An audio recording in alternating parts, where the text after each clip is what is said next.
just going to do a little pastel from memory, from a flower or something like that, which you guys all work from memory anyway. Memory and invention. And so that's what I'll do today. And I'll just talk a little bit about the medium of pastel. First of all, I want to, pastel is a chalk, a form of a chalk. And it sort of turns to powder as you put it on the paper. And my good friend Wolf Kahn years ago said that pastel is the dust of butterfly wings. That's a nice way to put it, isn't it? Yeah, very beautiful, very romantic and ethereal. And that's what pastel is.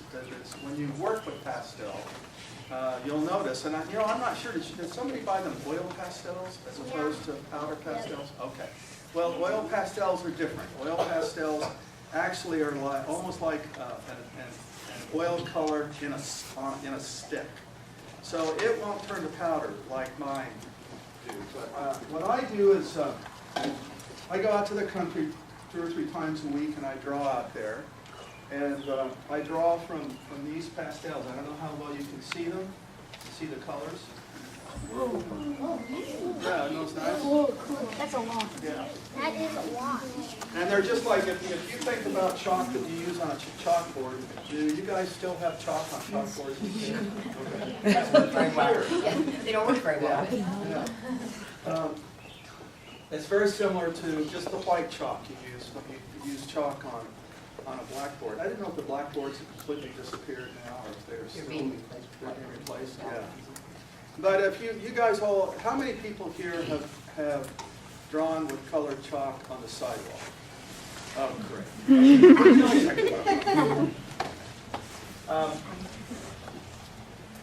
I think one of the beautiful things about pastel is it's portable. And so when I go out to the country, if I go out to paint in oil, I have to carry a lot of equipment with me, including an easel and a palette and turpentine and all of these things, and brushes, and it may take me just 20 minutes to get set up to paint a little oil painting. With pastel, all I have to do is open the box, sit down on a stool, rest the drawing board in my lap, and I can just go to work, and I can draw. So it's very, very quick. The other thing that's beautiful about it, too, is that I can draw anywhere with it. It doesn't matter. If it's raining, I can sit in my car, and I can draw out of the rain. I can draw up the top of the hill. I can draw down in the creek if I want. So that's another thing that's beautiful about pastel, is that it's almost like having colored pencils with you, except that they're thicker and they're also much more of a kind of a powdery surface. Now, because they're a powdery surface, it also means I can smear and I can do things like that. Yes? Would you probably maybe draw in the rain? Well, it's pretty hard to draw in the rain. I know. When you can actually put water into pastel, but you have to control it. And if you draw in the rain, it'll just make big splotches on the pastel. Now, there's no reason why that can't happen. I mean, you can use that if you want. I tend not to draw in the rain unless I'm in the car. So I sort of pastel I don't get wet. Okay. So look, here's what I thought I'd do. I thought maybe I'd just do a little flower drawing for you, and sort of just give you an idea of how I begin and how I sort of think about it. And then if you have any questions at all as I'm drawing, don't hesitate to ask. Now I'm just going to invent a flower, and that's one of the things that we're seeing right now is we're seeing lots of flowers out there. All the gardens are blooming. My wife's garden is blooming, so I have flowers on my mind. Because right outside of my studio window, my wife has planted a beautiful flower garden. Right next to my studio window, I've got a bird feeder there, so the birds come and feed. And so while I'm working in there, I can just look out of this glass wall that I have, and I can see all this. So I'll do a flower that's maybe partly tulip, partly rose. I don't know. We'll just sort of see what happens, because I'm just going to start drawing. What I'm going to do first, I'm going to draw on charcoal. And I'm going to use the charcoal not only in terms of making line with the charcoal, but also I'm going to use charcoal to give the drawing tone. Now, tone is that area in color that builds from dark to light. So you can see it in this painting right here, which is, you guys know where the Havelock elevator is on 84th Street? Yeah. North 84th Street? Well, this is a Havelock elevator. And you might get up and look at it later, you know, when we're done here. And yes, did you have a question? No. Okay. And what you can see in this painting is you can see that the painting goes a little bit darker in the foreground to lighter in this area of the middle ground where the trees are, and then even darker yet as you get back into the background and close to the horizon. And that's what I'm interested in. I'm interested in the horizon. Because I live in a place like you do, in which when you get out to the country, you can see the horizon, that straight line that feels like it's straight and flat. It's really not, but it has the illusion of it being straight. Almost as if Mother Nature had taken a ruler and just drawn that ruler right across that horizon that you can see off in the distance. And I'm interested in that, very much interested in that in the landscape, because it allows me to think about space and that sort of deep space that we have. And when I was a kid, I was lucky. I got to go flying with my father all the time. So I really got interested in the horizon, especially when you come in for a landing and you sort of look out at the horizon to make sure the wings are level and all that sort of thing, and you get ready to put it down the runway. That the horizon really is beautiful as you come down farther down. And I don't know how many of you have been in airplanes actually sitting in the cockpit to look out directly out front, but that's a very impressive thing, and that impressed me when I was a kid. I just thought it was sheer magic. So I'm just going to go ahead and draw, and I think what I'll do to just sort of begin with is to think about a stem.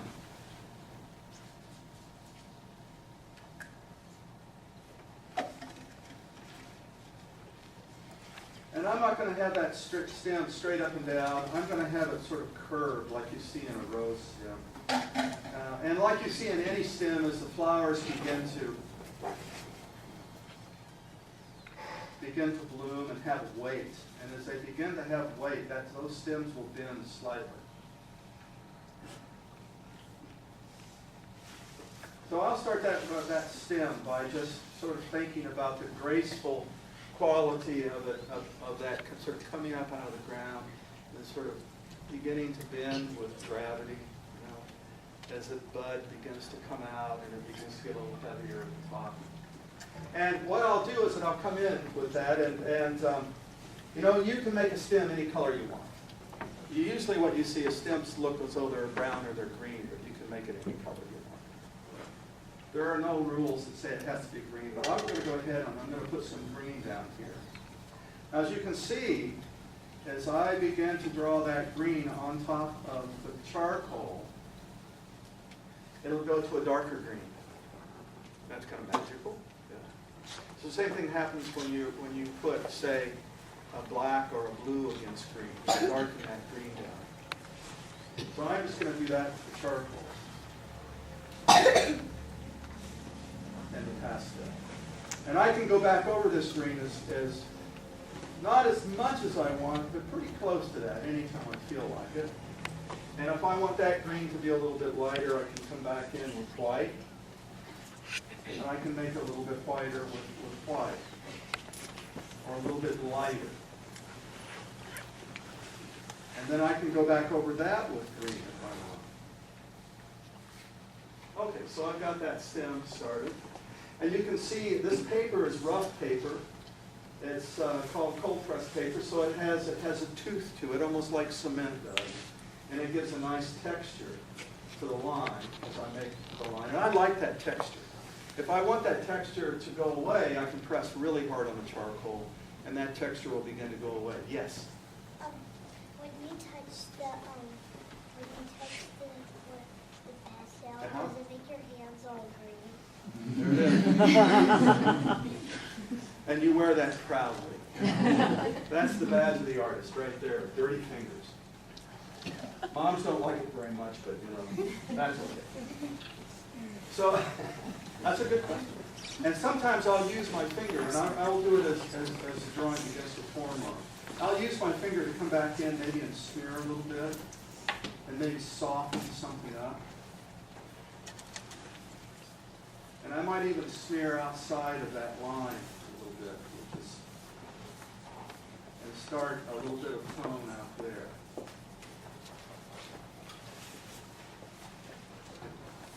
I like the smudge. There's something that is, you guys know the word expressive? Yeah, there's something expressive about that smudge. It gives it kind of sense, maybe both a quality of the air on a sort of a rainy, misty day. Okay, so now I've got to think about the flower, and I've got to. I'm just going to make this one stem, and shall we make the flower kind of a nice pink, maybe?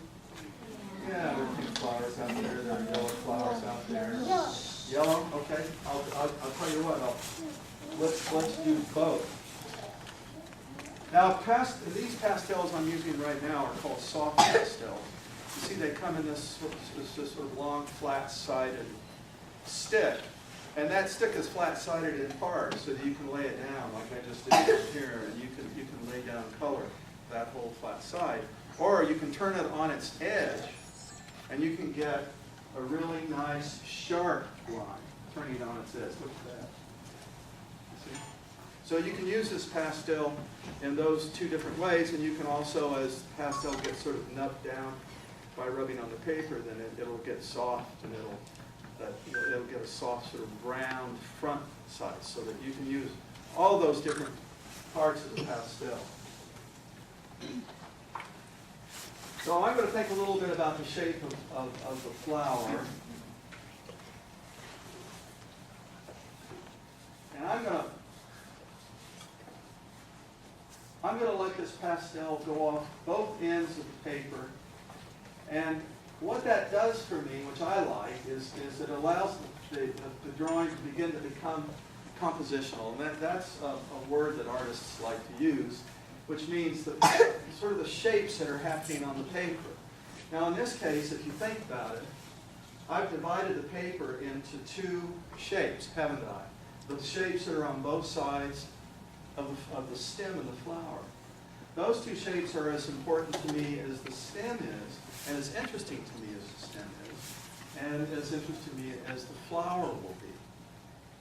This is called negative space on either side, and that's called positive space. Now what happens in a lot of the drawings on the walls is that everybody fills that negative space up, so it's dense and it's filled with color and shape, and it has a real solid kind of energy because of that.